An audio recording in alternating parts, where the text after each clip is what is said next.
Hi, good morning. Good morning, sir. Okay. What is your good name? Myself Khalida Pirzade. Okay. Khalida, where are you from? I am from Manjri, which is native from Sangola. Okay. Can you introduce yourself? Yes, sir. Myself Khalida Pirzade. I am from native, which is from Sangola, and I have completed my BCS from Vidyan Mahavidyalaya Sangola with 78%, and I am currently pursuing my MSc Computer Science from Sangola Mahavidyalaya Sangola, and I have good knowledge in front-end technologies, which is like HTML, HTML5, CSS, CSS3, JavaScript, jQuery, Bootstrap, template modification, React.js, etc. And I have also good knowledge about the backend technologies like Core Java, Advanced Java, and other Java frameworks like Spring IOC, Spring MVC, Spring Boot, Servlet, and in database I have good knowledge about the MySQL Workbench, sir. Okay. You mean you know about Java, right? Been Yes, sir. backend and front-end HTML, right? Yes, sir. Okay. Can you explain me what you know about backend? Means what technologies or what you know in backend? Sir, in backend, I have no or the core concept of Java like OOPS programming, in OOPS concept abstraction, encapsulation, class object, minor concept of OOPS concept. I have know about the core Java, and in advanced Java, I have knowledge. I have certain few knowledge about the Java frameworks like Spring, Spring IOC, Spring Boot, Spring MVC, Servlet, JDBC template, etc. Sir. Okay. Then what is Java? Sir, Java is a high-level object-oriented programming language, which is introduced by James Gosling at Sun Microsystem in May 1995. And Java is a high-level programming language, which is mostly used in so many companies to develop their websites. And Java is a high-level, secure and portable language. Okay. You just mentioned it secure, right? Yes, sir. Why Java is secure? Sir, Java is secure because Java contains bytecode. Bytecode is platform independent. The compiled code of Java is converted into bytecode, and bytecode can be run on any platform. So it is platform independent. Okay, no, I'm asked about security. Security.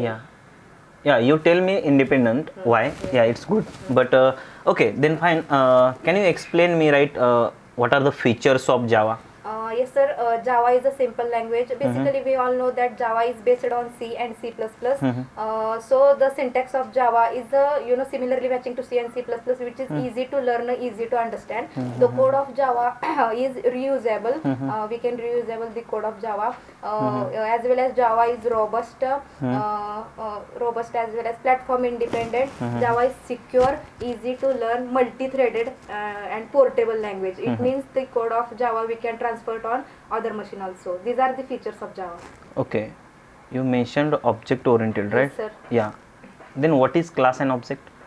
Sir, class is a user-defined data type, which is just a blueprint. There is no any physical existence of that class. Class is used to bind all the data members and member function into a single unit. And if we declare the class, no memory will be allocated. Object is physical existence of that class. Object is when we create an object of that class, the memory will be allocated. It means object is total physical existence of that class. Okay, suppose I have one variable, right? Yes, and sir. suppose I want to initialize those variables. Then what are the ways to initialize? Suppose we have one variable. Yeah. In class we declare that variable, and if we want to initialize memory to that variable, then we have to create object of that class. Good. Okay, Yes, okay, sir. okay, okay.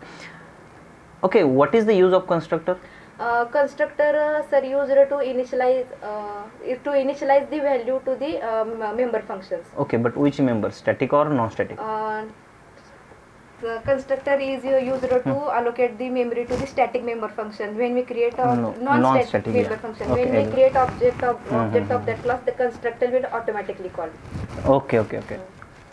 Oh, okay, means default constructor you mean, right? Yes, sir, default. Okay. And another one is which one? There are types of constructor like parameterized constructor, non-parameterized constructor. Done. Okay, what are the data types in Java? There are total 8 primitive data types, which are like boolean, char, byte, int, float, long, double, short, and long. These are the primitive data types. Okay.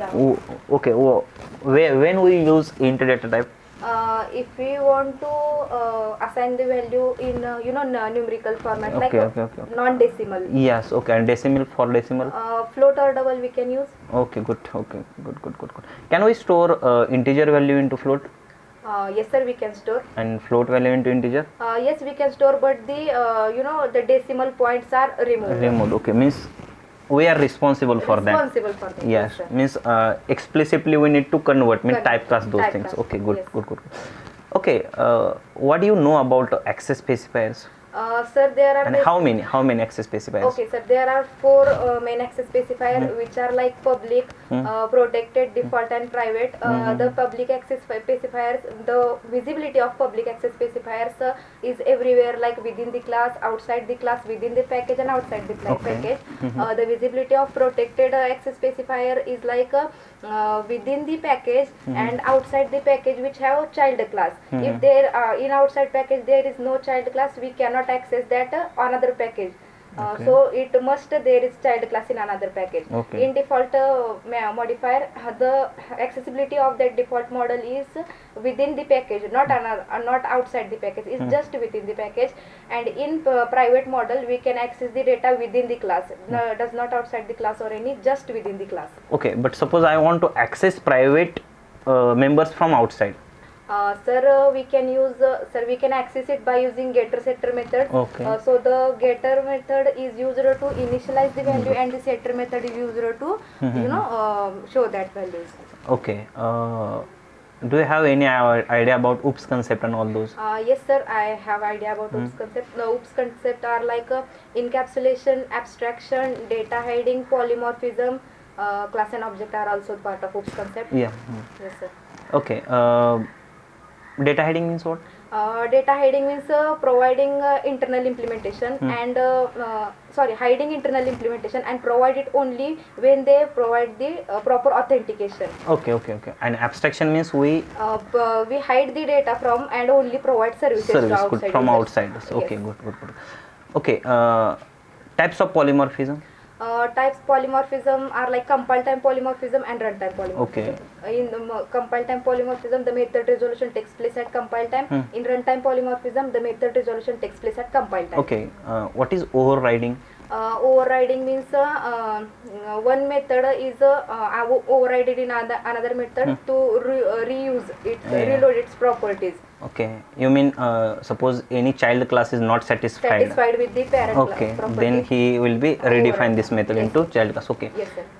Okay. Can you explain me JVM architecture? JVM architecture. Okay, no problem. Yes, sir. Done from my side. Okay, Okay, sir. we'll schedule next interview in next week. Okay, Okay, sir. then fine. Okay. Thank you so much. Okay, sir. welcome. Thank you.